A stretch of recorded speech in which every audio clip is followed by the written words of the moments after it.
If you can't take the heat, then get out of Lambeau. We set a record for the hottest game, both in temperature and in atmosphere. With the Bengals behind us and the short week ahead, our rivals are coming to town to take on the Color Rush and claim the lead in the overall series. It's Bears Week, people, and we break it down next on your Packers Fan Podcast. Hey, Packers fans, this is your unofficial Packers Fan Podcast, and these are the podcasters you're looking for. One of these guys was once a club DJ in a country saloon, and the other guy gave up his seats on the 20-yard line so 12,000 more fans could enjoy the game live.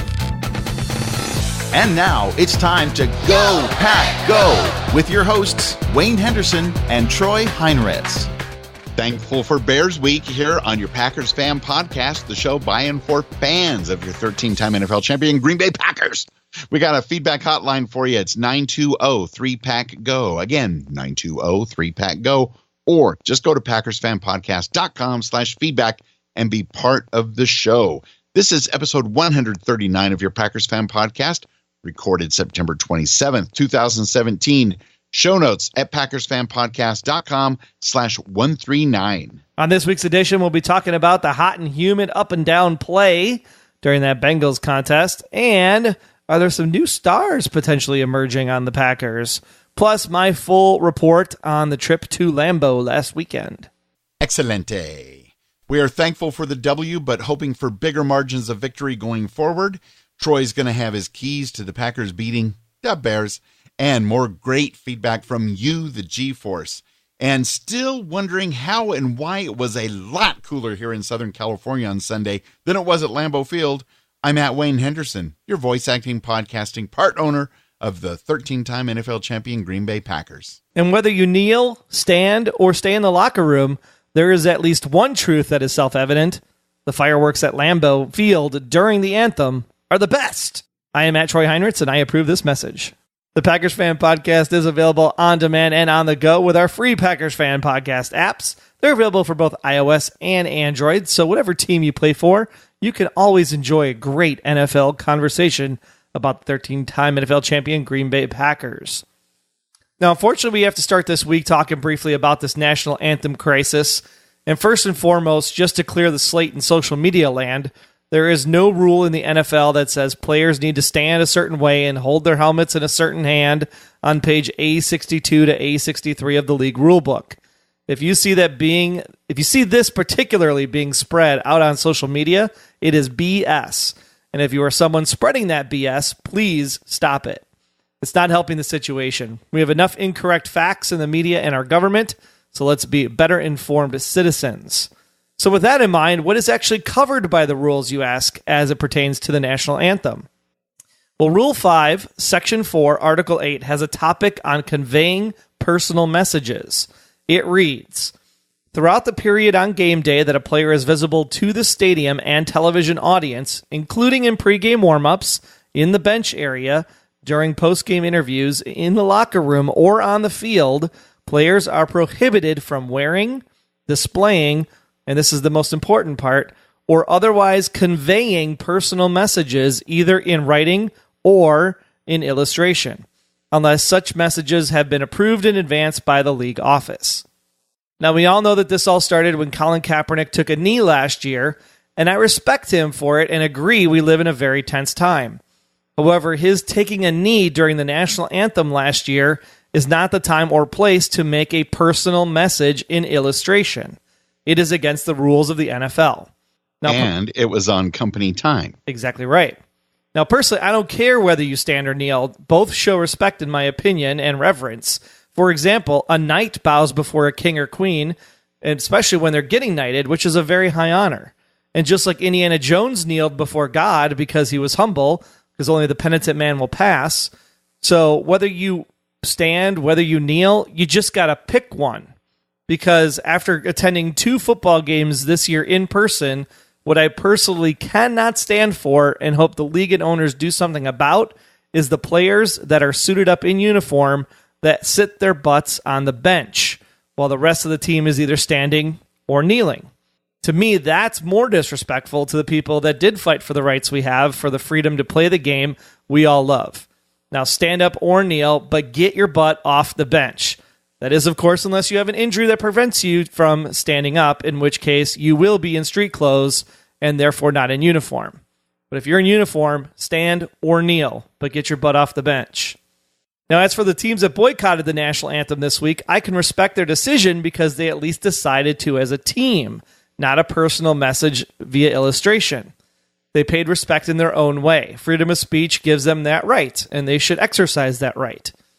However, I am upset with Roger Goodell and the officiating crews because in Rule 4, Section 2, Article 1, that should have actually been enforced. That rule reads as follows. Both teams must be on the field to kick off at the scheduled time for the start of each half. Prior to the start of the game, both teams are required to appear on the field at least 10 minutes prior to the scheduled kickoff in order to ensure sufficient time for proper warm-up. Now, designated members of the officiating crew must notify both head coaches personally of the scheduled kickoff time prior to the start of each half.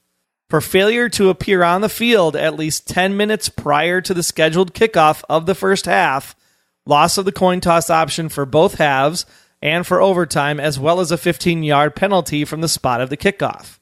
So if the national anthem took place during the 10-minute period prior to kickoff, and the Seahawks, the Steelers, and the Titans weren't on the field at that time, then the officiating crew should have enforced the penalty. In summary, standing or kneeling, I get it and support it, but you have to do one or the other. You cannot be sitting on the bench. And if you are sitting on the bench, I hope that the NFL owners and the league start finding those people and send the money to Puerto Rico, which should have been in the news this weekend and not all of this anthem stuff. Please pray for the people in Puerto Rico for a speedy recovery so that they can get back to enjoying some NFL football games. Amen to that. We just want to get back to enjoying NFL football games and having everybody else be safe and secure. Puerto Absolutely. Rico, Florida, Houston, Mexico City, and all the other places that have had all sorts of disasters lately. Yeah, there is so much going on in the world that this stuff just needs to figure itself out eventually. Unbelievable. And speaking of disasters on a lower level, I had a disaster with this week's Monday Twitter poll. We have our Facebook group poll and our Monday Twitter poll. Somehow in the Twitter poll, I forgot one of the choices, and boy, did we hear about it. I posted out at Packers Fan Pod, who was your MVP in the Packers comeback win over the Bengals? And 32% of the people voted for Geronimo. 54% are back on the AR-12 bandwagon because he did pull it out in the end. 14% said Jordy, and at least on the Twitter side of it, I forgot the Josh Jones selection, and we did receive several write-in votes for Mr. Josh Jones. Yeah, we also had Brett Connor in the UK said it AR-12 would be the one that he would choose. It would have been Geronimo if he actually had a better game overall, but he did drop a few passes. AR-12 kept the plays alive with his movement and his vision. Still waiting for this running game to develop, though. Hashtag Go Pack Go. And Don Lejeune, a.k.a. Granny Cheese. In my opinion, and I speak only for myself, I believe Aaron was the MVP of this game due to several plays in which he was the team himself and he brought a win in the end. Although we are always proud of all of our Packers. Hashtag Go Pack Go. Hashtag Texas OGBPF. Oh, Texas only Green Bay Packers fanatics. There you Sorry, go. Granny Cheese. I was going to get there. I thought it was a word. Sorry. The small X threw me off. Miles Skoggs, I wonder if his brother's name is Boz, surprised I'm the only one who voted for Josh Jones. Without him, we would have not had a chance to win the game. Hashtag Go Pack Go. And Cashin15, a.k.a. quarterback_sneak, King last week, and Jones this week. Give our defense hope. Sure does. Sure does. We're going to see some more King this week, I do believe. Sam Mendoza at MendyGK said, D only gave up 17 points, despite offense having 100 yards in the first half. I still think that's pretty solid. That is when you put it that way, Sam. I love it. And David Ruiz at Writing David on Twitter. I thought after the pick six, Aaron Rodgers still looked a little bit shook, which is rare for our quarterback, but he made up for it in the second half and overtime where it counted. That's right. 1-7. We're on a roll. Oh, what a crazy day of football that was, man. Oh, man. The sweat alone was crazy. 89 degrees in those seats, Wayne. It was so hot. So hot. And this is the first Packers game you did not wear a Packers jersey to. I turned around and told the guys that sit behind us, I said, if we lose, it's my fault, because this is literally the very first game I've never worn my Aaron Rodgers jersey or Brett Favre jersey to a game.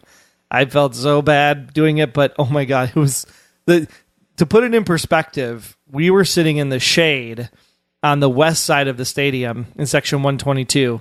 When you look across at section 119, and especially all the people that are in the 300 section on the other side of the field, the sun is just, you could, to me, by about the second quarter, they all look like pieces of bacon. Maybe I was just hungry because I didn't have lunch, but they've got some good bacon there in Wisconsin. They sure do. When halftime came around, all of section 300 vacated their seats. And when you're sitting there watching the halftime festivities and whatnot, there's still a pretty good crowd on the other side of the field, except in section 300. It looked like section 300 was never sat in for the entire game. Where do you think they went? I'm sure they were standing in the tunnels trying to just get any kind of cross breeze, or maybe they just went to the new Tundra tailgate zone out in the parking lot and said, you know what, it's just better to watch the game on the TV from the air conditioning. Well, especially the situation as it was at halftime. Oh, my goodness. It was hard to be hopeful, and then you add the heat and the sweat and the humidity and everything on top of that. Well, I mean, let's just kind of break down this game into two halves. We already kind of talked about the highlights with Geronimo, Josh Jones, AR-12, Jordy.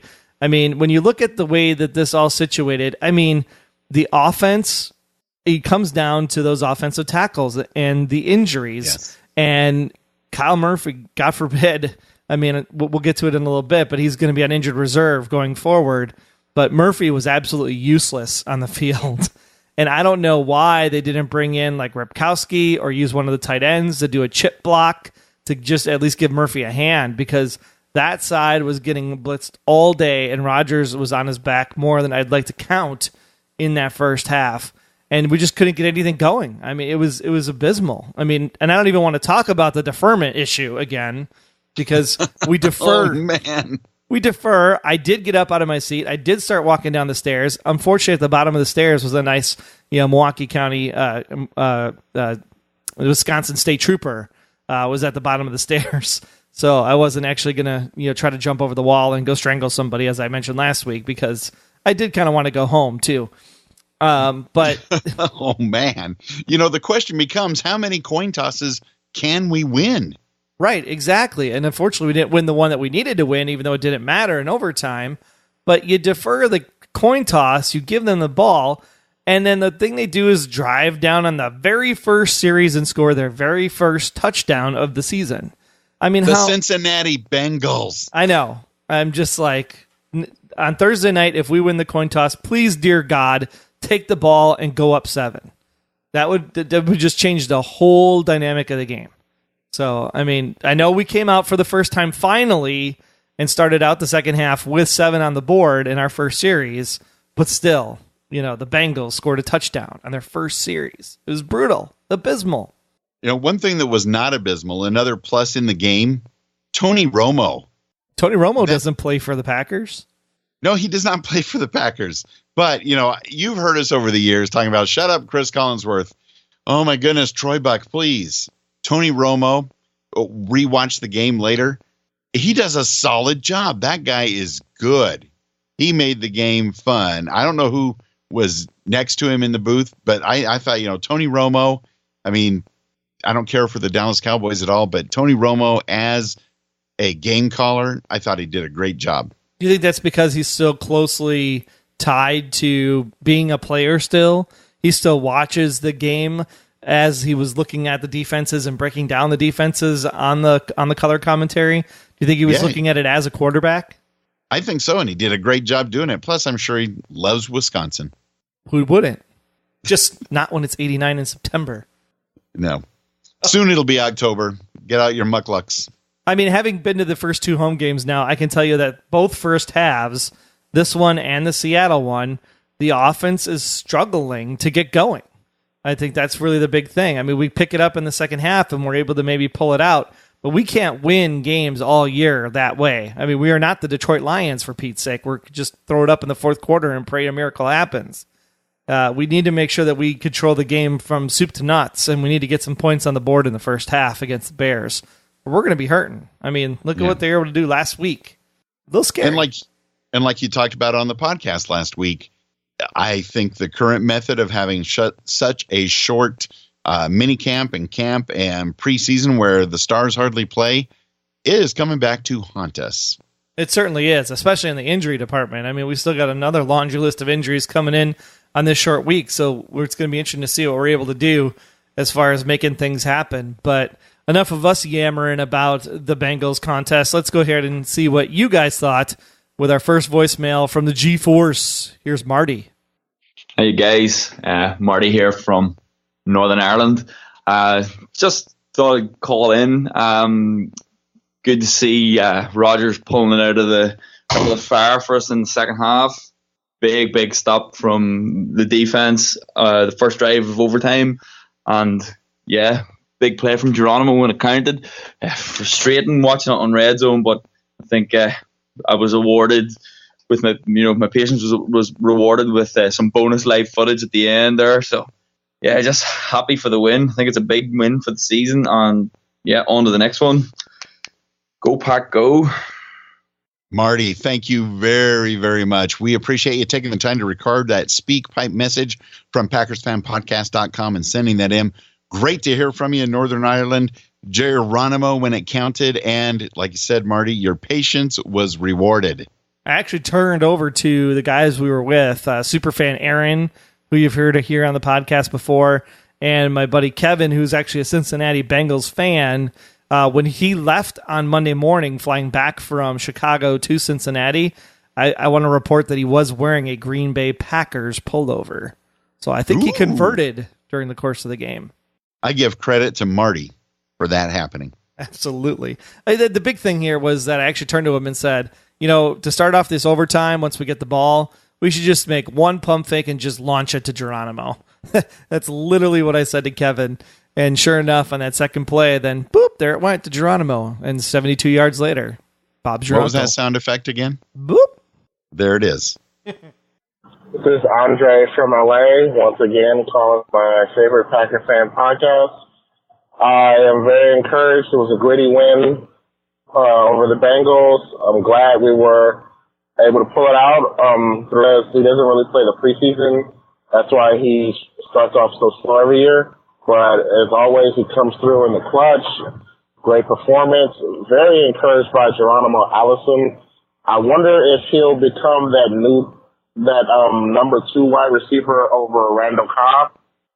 Because he's looked good to end the season last year, and so far he's looked pretty good to start the season. And I'm encouraged with the defense because they did do a good job controlling the Bengals despite, the pick six and everything like that. And they give us a little bit of offense to AJ Green, but as always, I'm very happy with the Packers win. Go Pack, go. Green and gold, but I'm dead and cold. Thanks. Love the podcast. Thanks, Andre. Yeah, it's interesting when you look at this game. I don't want to take anything away from the grit and the heart and everything that they put together to get the W, but at the same time, they got this W in a really interesting way because there were a lot of third down type conversions or keep the drive going that happened because of stupid Cincinnati Bengal penalties. So there wasn't a lot of consistency in moving the football, definitely in that first half and even into the third and fourth quarters, where we weren't getting a little bit of help from the officiating crew. Maybe that was comeuppance from last week, karma coming back our way in an effect. But one way to put it. I'm really nervous that the offense really hasn't found its mojo. And when you think about the number of drops that Marty has had over the last couple of games, you have Geronimo Allison coming in and stepping in while Randall Cobb has been out. Like Devontae Adams has been like a non-factor most of the season so far. I would really like to see more Geronimo Allison and Lance Kendricks in the mix, to be quite honest. I mean, that touchdown to Lance Kendricks, everybody was like, who the hell's that number? Like, people were pulling out their sheets at the stands looking at the number to try to figure out who that was because they've never seen Lance Kendricks before.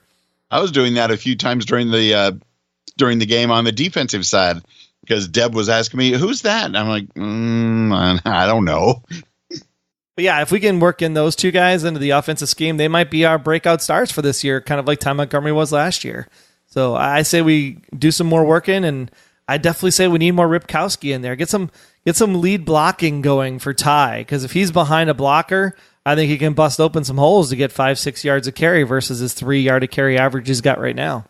Yeah, Troy, ever since you mentioned that last week on the show, I was looking for that, and I was thinking that would really help him out. Ty, if he could have Rip out there, in any case, have Rip out there, please. Packers, please. Or put the tight end in motion and then have that tight end be the lead blocker on a power sweep or something.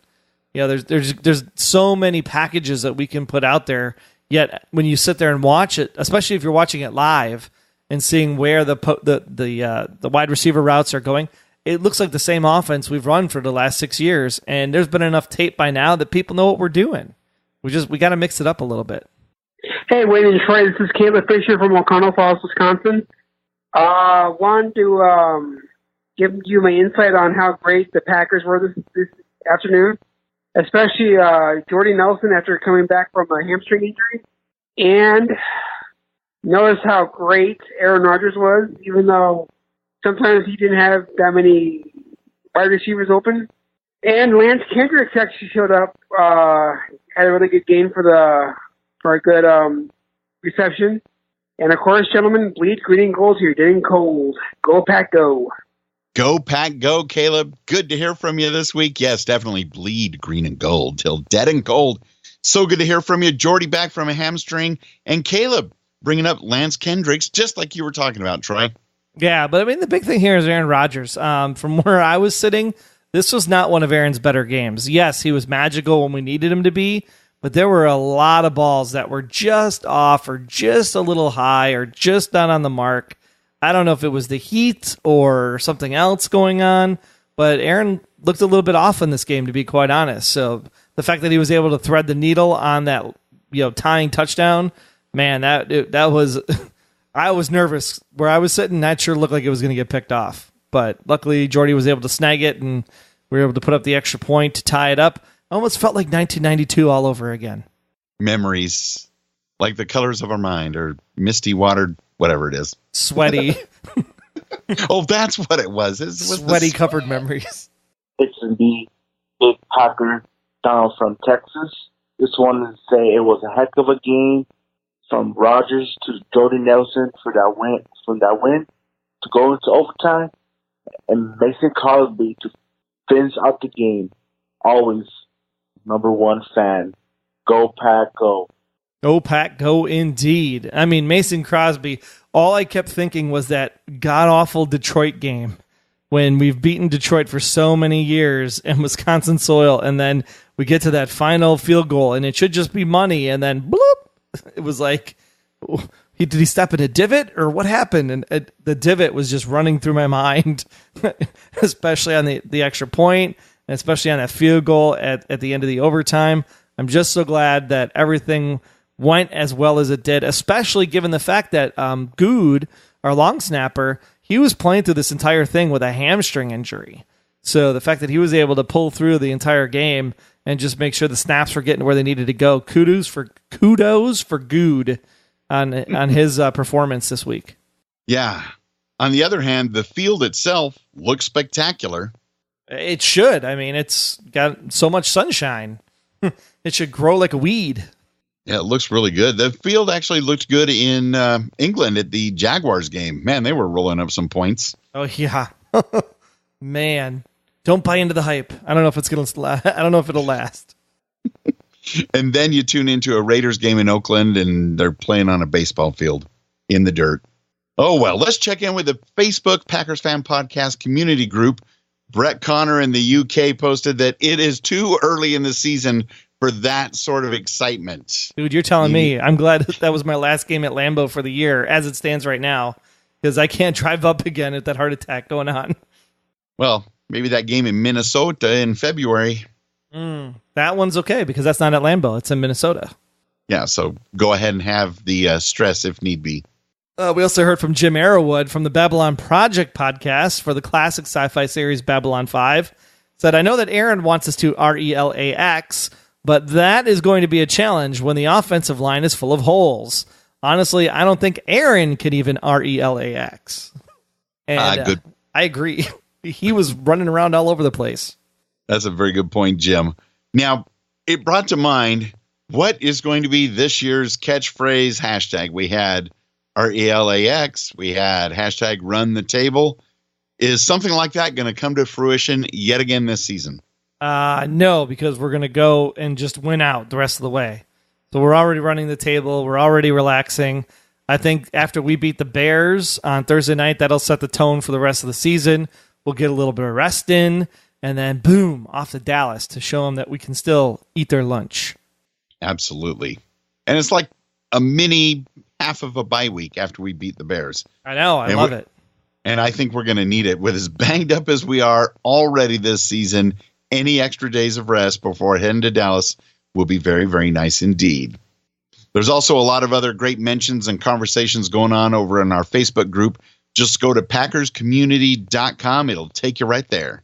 All right, let's check in on the Twitter then. Now we had some very kind words from Kevin, number 478, at KApples72. No one appreciates the overseas Packers fans, he says, more than the Packers Fan Podcast, including Wayne Henderson and Troy Heinrichs. Go Pack, go. Love the pod.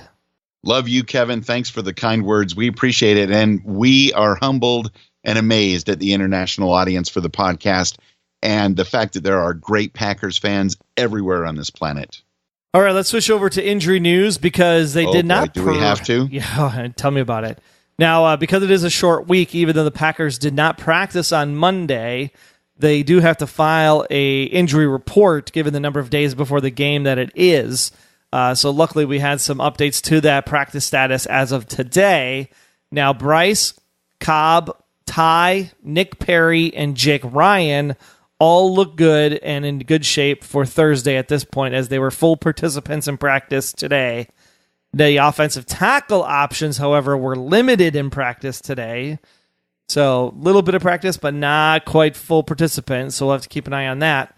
Now, Mike Daniels was still limited, but Quentin Dial was good to go. So that's promising for the defensive side of the house. And speaking of Devon House, he did not practice at all. So there's a good chance we're going to see some more Josh Jones and Kevin King in the Nitro on Thursday night.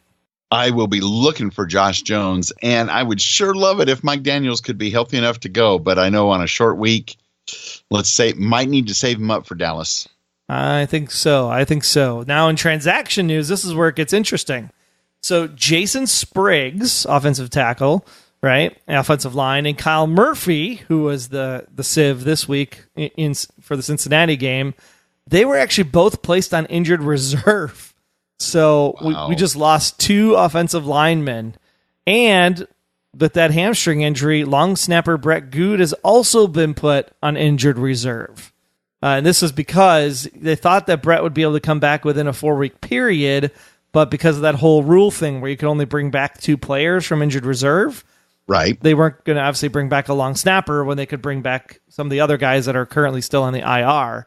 So with that, Brett, unfortunately, is done for the season with the Green Bay Packers. Oh, my goodness. I missed this news altogether. Yeah, so sad for the injuries, but Murphy was completely useless on Sunday, so hopefully we do pick up a good tackle replacement. So to fill up the holes, we brought in Tabor Pepper at the long snapper position. So the field goal unit might be interesting on Thursday night. We'll have to wait and see. And at tackle, meet Ulrich John. Yes, he's coming over from the Arizona Cardinals practice squad. Now, John started 3 games for the Cardinals last season at right tackle. He appeared in 2 games in 2015 for Miami, but he has no ties or knowledge of the Packers or their offensive system. So this could also bode very interesting for Thursday night. But at the same time, he is very familiar with AR-12 being the greatest quarterback in the league right now, and to protect him at all costs. Yes, just look for the guy standing behind you and make sure he doesn't fall down. That's all you got to do. These are very interesting things to have happen this early in the season. Unbelievable stuff. But hey, we got to do what we got to do. There's an interesting transactions report already, and we are only in week 4. And in a short week. Oh, my goodness. But it is week 4, so we shall move on, shall we not? We definitely shall. But at the same time, here's hoping that perhaps, just to be on the safe side, let's just score a bunch of touchdowns and not have to worry about the long snapper. Agree 1,000,000%. Now, we should be able to win this week because we all know that the Bears still, depending on if you like to sing the song or not. I love that song, but we'll let you search for it on Apple Music. There you go. And Spotify. Or just listen to WIXX up in there in the Appleton area in the Fox Cities. And you can listen to it, play it on the radio live. Wayne's still surprised that they can get away with that. I love that song. I'm like, that's on FM radio. It's in stereo. Wow. Fantastic. But the Bears are coming to Lambeau Field, and this is the first game that will take place along the Amazon stream. Yes, you want to check out our show notes at PackersFanPodcast.com/139. If you have not seen the Amazon stream commercial on YouTube for this Thursday night, it is probably one of the best marketing tactic things I've ever seen. It was so funny. It's very clever. So we definitely have that up there linked for you to take a look if you have not seen it. So our keys to beating the Bears this week, pretty simple. The Bears' strength is the Packers' weakness. The Green Bay ranks in the bottom third of the league in run defense right now with 113.7 yards per game. And with Jordan Howard having a monster game last week, I would expect Chicago to attack the pack with Howard and Tariq Cohen. This will be a big test for the defensive line and those banged-up linebackers. Hopefully we get back Nick Perry, and that'll give us a little bit of a lift on the defensive side of the ball. Now, the Packers have had an immensely hard time scoring in the first half of the season. They were shut out in week 1 and only mustered 14 points altogether in the first half of their next 2 games. They seem to come into game tense and nervous and conservative in their play calling and seem to lack any sort of aggressiveness or motivation, especially because they keep deferring to coin toss. Now, the Packers can't continue to win games playing like that, and it's essential that the Green Bay plays fast. We've always heard, start fast, score fast. Well, this is the week that we need to get the ball, start fast, put up 7, and keep that going, that sense of urgency, that quick up-paced tempo for the remaining games this season. So if we can play the second halves like we played the first halves, or we can play the first halves like we played the second halves, then we will actually be able to pull this off. So that's key to the game number 2. Now, third and finally, last season, Montgomery's 2 best games of the year came against, you guessed it, the Chicago Bears, where he ran for a combined total of 222 yards on 25 carries, which was an 8.8 yard per carry average. Holy crap. It brings the question to mind, Troy. What's a run game? What's a run game? Should we run the ball this week? I think we should. Because if Montgomery can do on Thursday what he did to the Bears last year, it would take an immense load of pressure off of Aaron Rodgers, who has thrown at least 42 passes in each of the first 3 games this year. So it'd be nice to have a game where Rodgers doesn't have to be the hero, and it'd be really nice if his arm doesn't fall off before the bye week. That would be nice because there's a lot more games happening this season, and a quarterback with 2 arms will come in very handy in the playoffs. I agree, and I think that this is the game where the running game comes into focus, whether it's all Montgomery or it's a combo of those rookie running backs. I think we've had some past success running the ball against the Bears, and we should do the same this week. So look for the run, look for us stuffing their run, and having that intensity that we had in that overtime. Let me tell you, man, that was unbelievably loud during those 3 possessions for the Cincinnati Bengals. That was probably magical. Crazy. And crazy. Since this is Thursday night, it's going to be some sort of hideous, vomitous, color rush uniform thing. Well, at least for us, it's our away jerseys with white pants. I still don't like that look. I don't either. But, especially at home. They're better, at least we're better not than the dressed Bears. Up. Yes, and better than the LA Rams that looked like bananas last week. Bananas! Absolute insanity. And then after the Packers beat the Bears this week, then, of course, this Friday night and all day Saturday is International Podcast Day. Can I get a what? What? Yes, International Podcast Day, and we'll link in our show notes at PackersFanPodcast.com/139. It is a great day for podcasters, podcast listeners. There's going to be live broadcasting all day, and they will be doing it at Facebook.com/International Podcast Day. And you can see the full schedule of everybody at InternationalPodcastDay.com. And then later on Saturday, as part of International Podcast Day, Troy, tell us about the big event. Yes, the Podcast Awards, the People's Choice Podcast Awards at 7 p.m. Central. That's 8 p.m. Eastern and 5 p.m. Pacific. That'll be taking place where you guys all nominated us to be a nominee in the sports category. So we'll be sitting on pins and needles to find out if we end up being the People's Choice in the sports category this year. And again, that'll be at podcastawards.com, I believe. We'll have the links in the show notes, as will the link for this week's official Packers Dope Sheet, which is out now for Bears at Packers Week 4, PackersFanPodcast.com/139.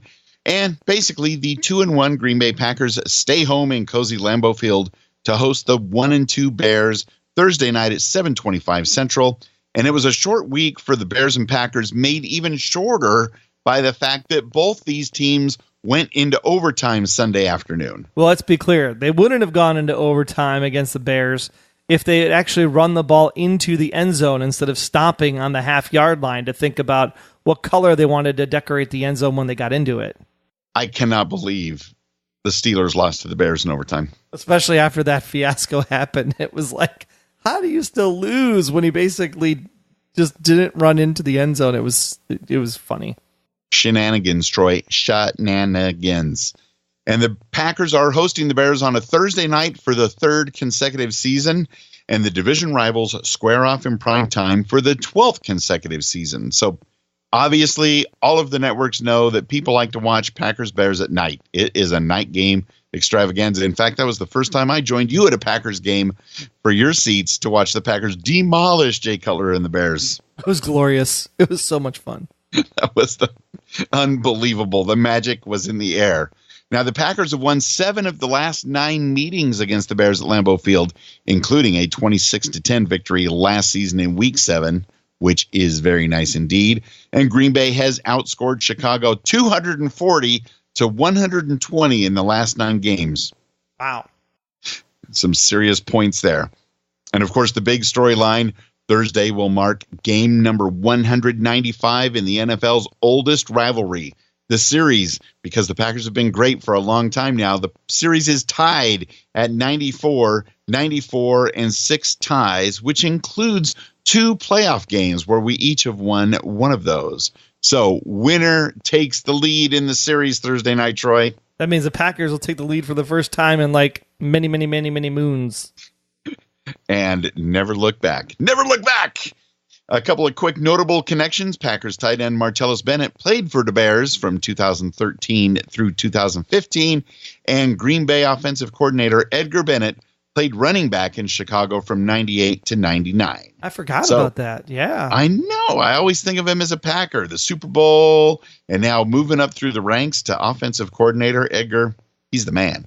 So prep yourselves for Thursday night's game by reading the full official Packers Dope Sheet for the Bears at Packers game, linked in our show notes, PackersFanPodcast.com/139. Well, it's going to be considerably cooler at Lambeau Field on Thursday night. It'll be a high of 71 during the day, but about kickoff time, it'll drop down to a pleasant September 56 degrees. It's going to be a little bit muggy, though, because it'll be 75% humidity, so the dew might cause some slippage factors on the field and with the ball. So we'll have to keep an eye on that as the condensation grows.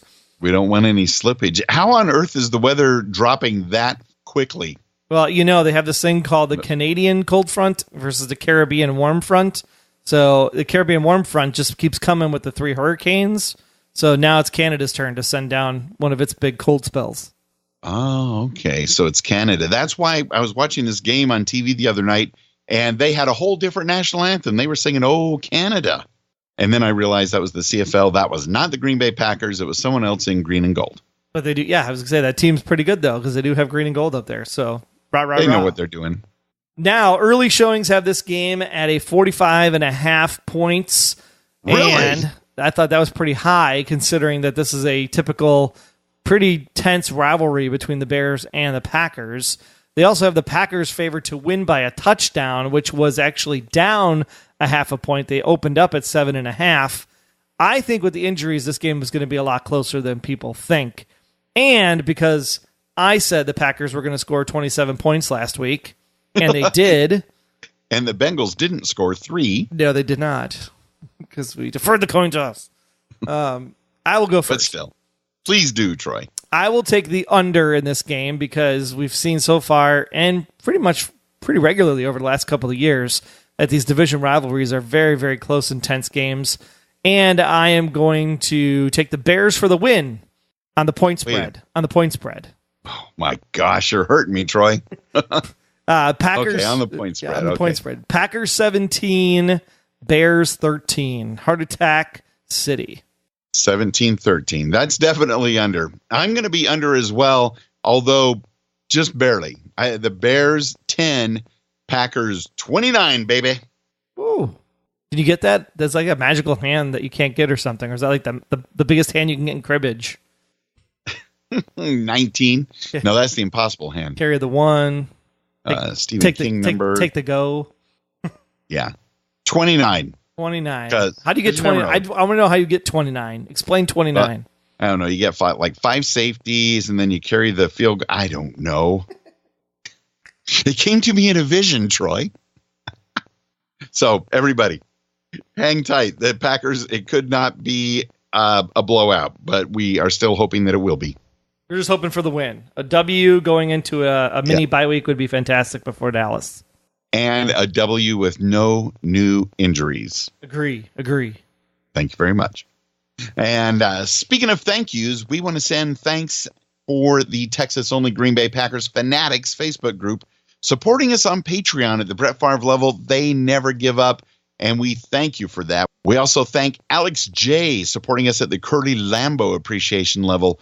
It all helps, and we greatly appreciate it. Thanks yet again. And we want to say that you can make this Packers Fan Podcast even better by helping us out by going to patreon.com/Packers Fan Podcast or PackersFanPodcast.com/support. You can make sure that we get our goals met so that we can fund the podcast, do some live call-in shows, and if you can actually donate at the big Reggie White level, then you get to go to a game next year with me. So make sure you do that. Head on over to PackersFanPodcast.com/support. Be a podcast MVP, just like Alex J. and the Texas-only Green Bay Packers Fanatics, because they are awesome Patreon supporters of the show. And they would make great friends on Patreon. So go right ahead. Also, make great friends in the Packers Fan Podcast Facebook community group. You can converse with other great Packers fans there as well. Just go to PackersCommunity.com. We approve almost everybody because we know Packers fans are the best. Definitely the best.